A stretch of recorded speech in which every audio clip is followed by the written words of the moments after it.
क्या हुआ जब डीएम मैडम कुंभ में स्नान करने पहुंची और उनका सामना उनके तलाकशुदा पति से हुआ, जो नागा साधु बनकर भीख मांग रहा था। इसके बाद डीएम मैडम ने जो किया उसे सुनकर जोश उठ जाएगा। यह कहानी उत्तर प्रदेश के प्रयागराज की है। एक निम्न मध्यम वर्गीय परिवार में एक बेटी का जन्म हुआ। परिवार में पहले से कई बेटियां थीं और बेटा न होने की वजह से परिवार के लोग पहले ही चिंतित थे। जब फिर से बेटी हुई तो परिवार का दुख और बढ़ गया।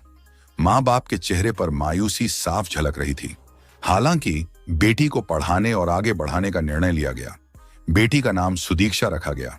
सुदीक्षा बचपन से ही पढ़ाई में बहुत होशियार थी। उसने हमेशा अपने माता पिता की उम्मीदों से ज्यादा किया। प्राथमिक विद्यालय से लेकर हाई स्कूल तक उसने हर कक्षा में टॉप किया। उसके शिक्षक भी उसकी तारीफ करते नहीं थकते थे। लेकिन समाज की तंग सोच और परिवार की आर्थिक स्थिति उसकी पढ़ाई के रास्ते में रुकावट डालती रही। सुदीक्षा के पिता मजदूरी करते थे और माँ दूसरों के घरों में काम करती थी। घर में गरीबी इतनी थी कि कभी कभी स्कूल की फीस भरना भी मुश्किल हो जाता था। लेकिन सुदीक्षा ने हार नहीं मानी। वह स्कूल के बाद ट्यूशन पढ़ाने लगी ताकि अपनी पढ़ाई का खर्चा खुद उठा सके। शादी का दबाव। जैसे ही सुदीक्षा ने इंटरमीडिएट पास किया, परिवार वालों ने उसकी शादी की बात शुरू कर दी। समाज और रिश्तेदारों का दबाव बढ़ने लगा कि बेटी ज्यादा पढ़ेगी तो रिश्ते मिलने में दिक्कत होगी। लेकिन सुदीक्षा ने अपनी मां को समझाया, अगर मुझे पढ़ने दिया जाए तो मैं परिवार की हालत बदल सकती हूं। मां ने अपनी बेटी का साथ दिया और सुदीक्षा ने स्कॉलरशिप के जरिए ग्रेजुएशन किया। ग्रेजुएशन के बाद सुदीक्षा ने ठान लिया कि वह आईएएस बनेगी। उसने सिविल सर्विसेज की तैयारी शुरू की, दिन रात मेहनत की और पहले ही प्रयास में वह चयनित हो गई। पूरे परिवार की खुशी का ठिकाना नहीं रहा। सुदीक्षा ने आईएएस बनकर न केवल अपना सपना पूरा किया, बल्कि उन सबको जवाब दिया जिन्होंने बेटियों को बोझ समझा था। कुंभ मेले की घटना। कई साल बाद जब सुदीक्षा जिला मजिस्ट्रेट डीएम बन चुकी थी, उन्हें प्रयागराज के कुंभ मेले में ड्यूटी पर भेजा गया। मेले के दौरान जब वह संगम में स्नान कर रही थीं, तभी एक घटना घटी जिसने उन्हें भावुक कर दिया। सुदीक्षा ने देखा कि एक नागा साधु उनसे भीख मांग रहा है। जब उसने साधु के चेहरे को ध्यान से देखा तो वह चौंक गई। वह साधु कोई और नहीं बल्कि उनके पति थे, जिनसे उनका तलाक हो चुका था। तलाक के बाद पति ने संसार त्याग कर संन्यास ले लिया था और अब नागा साधु बनकर जीवन यापन कर रहे थे। सुदीक्षा ने अपने पति से बात करने की कोशिश की, लेकिन उन्होंने कोई जवाब नहीं दिया। इसके बजाय उन्होंने बस अपना सिर झुका लिया। सुदीक्षा ने शांत मन से वहां से निकलने का निर्णय लिया, लेकिन उन्होंने यह सुनिश्चित किया कि उनके पति को हर महीने भिक्षा के रूप में पर्याप्त मदद मिले ताकि वे सम्मानपूर्वक जीवन जी सकें। यह घटना सुदीक्षा के जीवन की सबसे बड़ी परीक्षा थी। उन्होंने न केवल अपने कर्तव्यों को निभाया, बल्कि यह भी दिखाया कि एक महिला कितनी मजबूत हो सकती है। यह कहानी हमें सिखाती है कि शिक्षा का महत्व सबसे बड़ा है। यह किसी भी इंसान की पहचान और सम्मान की नींव है। बेटियां बोझ नहीं होती। अगर उन्हें मौका दिया जाए तो वे इतिहास रच सकती हैं। सुदीक्षा ने कुंभ मेले की उस घटना को अपने जीवन का एक अध्याय मानते हुए आगे बढ़ने का फैसला किया। उन्होंने अपने पति के प्रति सभी कड़वाहट को भुला दिया और यह सोचकर शांत रहीं कि हर इंसान अपनी पसंद से अपने जीवन का रास्ता चुनता है। कुंभ मेले के बाद सुदीक्षा ने अपनी जिम्मेदारियों पर और अधिक ध्यान देना शुरू किया। वह समाज में महिलाओं की शिक्षा और उनके अधिकारों को लेकर काम करने लगी। उन्होंने देखा कि उनके जैसे कई परिवार अब भी बेटियों को बोझ मानते हैं और उनकी शिक्षा पर ध्यान नहीं देते। इस वजह से उन्होंने ग्रामीण क्षेत्रों में जाकर बेटी पढ़ाओ बेटी बढ़ाओ अभियान की शुरुआत की। महिला सशक्तिकरण की मिसाल सुदीक्षा ने अपने जिले में ऐसी योजनाओं को लागू किया जिनसे गरीब परिवार की बेटियों को मुफ्त शिक्षा और वजीफा मिल सके। उन्होंने गांव-गांव जाकर माता पिता को समझाया कि बेटियों को पढ़ाना उनके भविष्य को सुरक्षित करने जैसा है। धीरे धीरे उनकी मेहनत रंग लाई और जिले में बेटियों के स्कूल छोड़ने की दर काफी कम हो गई। इस बीच नागा साधु बने उनके पति, जिनका नाम राघव था, भी सुदीक्षा के द्वारा भेजी गई मदद से एक सामान्य जीवन जीने की कोशिश करने लगे। कुछ समय बाद राघव को यह एहसास हुआ कि संसार से भागने के बजाय जीवन में अपनी गलतियों को सुधारना अधिक महत्वपूर्ण है। उन्होंने नागा साधु का जीवन छोड़कर एक सामाजिक कार्यकर्ता बनने का फैसला किया। एक दिन राघव ने सुदीक्षा से मिलने का निर्णय लिया। वह उनके कार्यालय पहुंचे और अपनी गलतियों के लिए माफी मांगी। राघव ने कहा, तुमने मुझे तब भी सहारा दिया जब मैंने तुम्हारा साथ छोड़ा। मैं आज समझ पाया हूं कि सच्ची ताकत शिक्षा और आत्मनिर्भरता में है। मैं चाहता हूं कि अब मैं भी तुम्हारे अभियान का हिस्सा बनकर समाज की सेवा करूं। सुदीक्षा ने बिना किसी द्वेष के राघव को माफ कर दिया और उन्हें अपने साथ बेटी पढ़ाओ अभियान में शामिल कर लिया।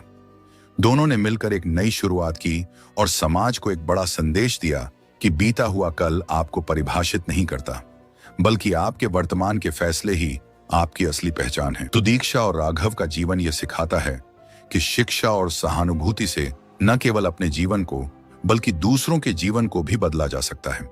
यह कहानी उन लाखों बेटियों की प्रेरणा बन गई जो अपने हौसले और मेहनत से समाज के हर बंधन को तोड़कर आगे बढ़ना चाहती हैं। आखिर में सुदीक्षा के जिले को महिला सशक्तिकरण और विकास के लिए राष्ट्रीय पुरस्कार मिला और उनकी कहानी देश भर में मिसाल बन गई। सुदीक्षा और राघव की नई शुरुआत ने समाज में एक नई लहर पैदा कर दी। दोनों ने मिलकर न केवल बेटी पढ़ाओ अभियान को सफल बनाया, बल्कि बेरोजगार महिलाओं और बाल विवाह जैसी समस्याओं पर भी काम करना शुरू किया। उन्होंने महिलाओं के लिए स्वरोजगार केंद्र खोले, जहां उन्हें सिलाई, कढ़ाई, बुनाई और अन्य कौशल सिखाए गए। सुदीक्षा ने सशक्त महिला योजना नाम से एक नई परियोजना शुरू की, जिसमें जरूरतमंद महिलाओं को शिक्षा और व्यावसायिक प्रशिक्षण के लिए आर्थिक सहायता दी जाती थी। इस पहल के तहत कई महिलाएं आत्मनिर्भर बन गईं और अपने परिवार की आर्थिक स्थिति को सुधारने में सफल रहीं। राघव ने भी अपने अनुभवों को साझा करके लोगों को प्रेरित करना शुरू किया। उन्होंने अपने पुराने जीवन की गलतियों के बारे में बात की और युवाओं को यह समझाने की कोशिश की कि समस्याओं से भागने के बजाय उनका समाधान ढूंढना जरूरी है। उन्होंने युवाओं के लिए एक नेतृत्व प्रशिक्षण केंद्र खोला, जहां उन्हें जीवन की चुनौतियों का सामना करना सिखाया जाता था। समाज के विरोध का सामना। हालांकि दोनों को समाज के कुछ वर्गों से विरोध भी झेलना पड़ा।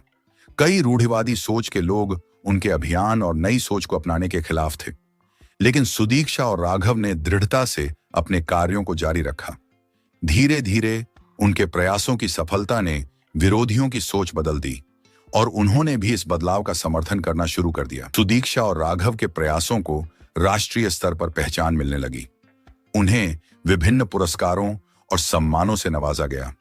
उनकी कहानी न केवल प्रेरणा का स्रोत बनी, बल्कि एक आंदोलन की शुरुआत भी बन गई। सुदीक्षा और राघव के अभियान के चलते जिले में बेटियों की शिक्षा दर में भारी वृद्धि हुई। उनके काम से प्रेरित होकर कई युवा लड़कियों ने प्रशासनिक सेवाओं, चिकित्सा, इंजीनियरिंग और अन्य क्षेत्रों में अपना नाम रोशन किया। अब वह समाज जो बेटियों को बोझ मानता था, उन्हें गर्व के साथ अपनी शक्ति मानने लगा। सुदीक्षा और राघव ने महसूस किया कि उनकी मेहनत का असली फल समाज में बदलाव लाना था। दोनों ने अपनी व्यक्तिगत कठिनाइयों को पीछे छोड़कर यह साबित कर दिया कि सच्चा सुख दूसरों के जीवन को बेहतर बनाने में है। उनकी कहानी यह संदेश देती है कि जीवन में कभी हार नहीं माननी चाहिए। शिक्षा, धैर्य और सहानुभूति से हर बाधा को पार किया जा सकता है। सुदीक्षा और राघव की यह यात्रा अब एक ऐसी प्रेरणा बन गई थी जो समाज के हर कोने में गूंज रही थी। सुदीक्षा और राघव ने महसूस किया कि उनके प्रयास अब केवल उनके जिले तक सीमित नहीं रह सकते। उन्होंने अपने अभियानों को राज्य और फिर राष्ट्रीय स्तर तक पहुंचाने का फैसला किया। इसके लिए उन्होंने सरकारी योजनाओं के साथ साथ निजी संस्थाओं का सहयोग लिया। उनके सशक्त महिला योजना और नेतृत्व प्रशिक्षण केंद्र की चर्चा पूरे देश में होने लगी। सुदीक्षा ने महसूस किया कि ग्रामीण क्षेत्रों में लड़कियों को उच्च शिक्षा प्राप्त करने के लिए सुविधाओं की कमी है। उन्होंने महिलाओं के लिए एक विशेष विश्वविद्यालय की स्थापना का सपना देखा, जहां शिक्षा के साथ साथ उन्हें स्वरोजगार, प्रौद्योगिकी और व्यावसायिक कौशल की ट्रेनिंग दी जा सके। उनके इस प्रयास में उन्हें राज्य सरकार और कई सामाजिक संगठनों का साथ मिला। राधा महिला विश्वविद्यालय की स्थापना ने ग्रामीण लड़कियों को पढ़ाई के नए अवसर दिए।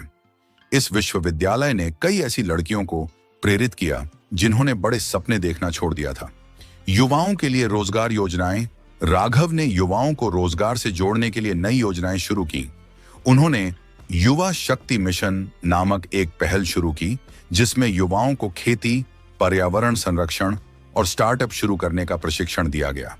इसके तहत हजारों युवाओं ने अपने गांवों में ही रोजगार के साधन तैयार किए और शहरों की ओर पलायन कम हुआ। सुदीक्षा और राघव की सफलता अब सिर्फ भारत तक सीमित नहीं रही। उन्हें संयुक्त राष्ट्र द्वारा आयोजित महिला सशक्तिकरण और शिक्षा सम्मेलन में आमंत्रित किया गया। वहां उन्होंने अपनी यात्रा और भारत में किए गए बदलावों की कहानी साझा की।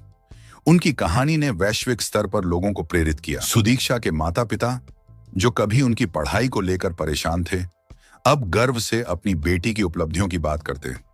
गांव और समाज के वही लोग जो कभी बेटियों को बोझ मानते थे, अब अपनी बेटियों को सुदीक्षा जैसा बनने के लिए प्रेरित करने लगे। अंततः एक नई विरासत सुदीक्षा और राघव ने मिलकर एक ऐसी विरासत बनाई जिसने लाखों लोगों को यह समझाया कि बदलाव हमेशा छोटे कदमों से शुरू होता है। उनके प्रयासों ने यह साबित किया कि शिक्षा और समाज सेवा के माध्यम से दुनिया को बेहतर बनाया जा सकता है। राधा महिला विश्वविद्यालय के वार्षिक उत्सव में सुदीक्षा ने एक प्रेरणादायक भाषण दिया। उन्होंने कहा, हर बेटी एक दीपक है, उसे जलने दो, उसे चमकने दो। वह केवल अपने परिवार का ही नहीं बल्कि पूरे समाज का अंधकार दूर कर सकती है। यह कहानी यहीं समाप्त नहीं होती, बल्कि हर उस दिल में जीवित रहती है जो बदलाव का सपना देखता है। सुदीक्षा और राघव का संघर्ष और सफलता यह सिखाता है कि अगर इरादे पक्के हों तो समाज की हर बाधा को पार किया जा सकता है। सुदीक्षा और राघव ने समाज में बदलाव की इस लहर को और भी तेज करने का संकल्प लिया। उन्होंने महसूस किया कि भारत के हर गांव और शहर में यह संदेश पहुंचाना जरूरी है कि बेटियों को पढ़ाने और उन्हें आत्मनिर्भर बनाने से ही देश का भविष्य उज्जवल हो सकता है। आत्मनिर्भर भारत मिशन की शुरुआत सुदीक्षा और राघव ने एक और बड़ा कदम उठाया। उन्होंने आत्मनिर्भर भारत मिशन नाम से एक राष्ट्रीय अभियान की शुरुआत की। इस अभियान का उद्देश्य था हर गांव और शहर में महिलाओं और युवाओं को आर्थिक और सामाजिक रूप से सशक्त बनाना। इस मिशन के तहत हर गांव में एक कौशल केंद्र खोला गया, जहां महिलाओं और युवाओं को छोटे छोटे व्यवसाय शुरू करने की ट्रेनिंग दी गई। फ्री डिजिटल एजुकेशन प्रोग्राम शुरू किया गया ताकि महिलाएं और लड़कियां तकनीक के क्षेत्र में भी कदम रख सकें। स्वास्थ्य और स्वच्छता पर जागरूकता अभियान चलाए गए ताकि ग्रामीण इलाकों की महिलाएं और बच्चे स्वस्थ जीवन जी सकें। नई पीढ़ी का जोश सुदीक्षा और राघव के प्रयासों से प्रेरित होकर हजारों युवा लड़के और लड़कियां उनके मिशन का हिस्सा बनने लगे। यह आंदोलन धीरे धीरे इतना बड़ा हो गया कि हर राज्य में इसके केंद्र स्थापित हो गए। राघव की नई सोच राघव ने महसूस किया कि शिक्षा के साथ साथ पर्यावरण संरक्षण भी एक बड़ी जरूरत है। उन्होंने गांवों में वृक्षारोपण और प्राकृतिक खेती को बढ़ावा देने के लिए अभियान चलाया। उन्होंने ग्रीन इंडिया मिशन शुरू किया, जिसके तहत हर गांव में 1000 पेड़ लगाए गए और लोगों को पर्यावरण के प्रति जागरूक किया गया। सुदीक्षा ने शक्ति संगठन नामक एक महिला संगठन की शुरुआत की, जहां महिलाओं को उनके अधिकारों के प्रति जागरूक किया गया। उन्होंने बाल विवाह, घरेलू हिंसा और महिला उत्पीड़न के खिलाफ बड़े आंदोलन खड़े किए।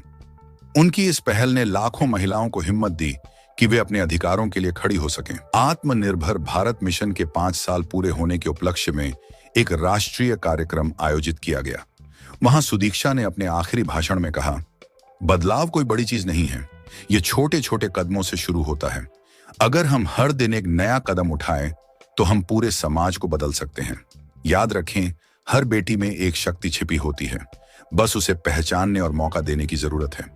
अगर आपको यह कहानी अच्छी लगी हो तो इस वीडियो को लाइक करें और हमारे चैनल को सब्सक्राइब करें, ताकि ऐसी प्रेरणादायक कहानियां आप तक पहुंचती रहें। धन्यवाद।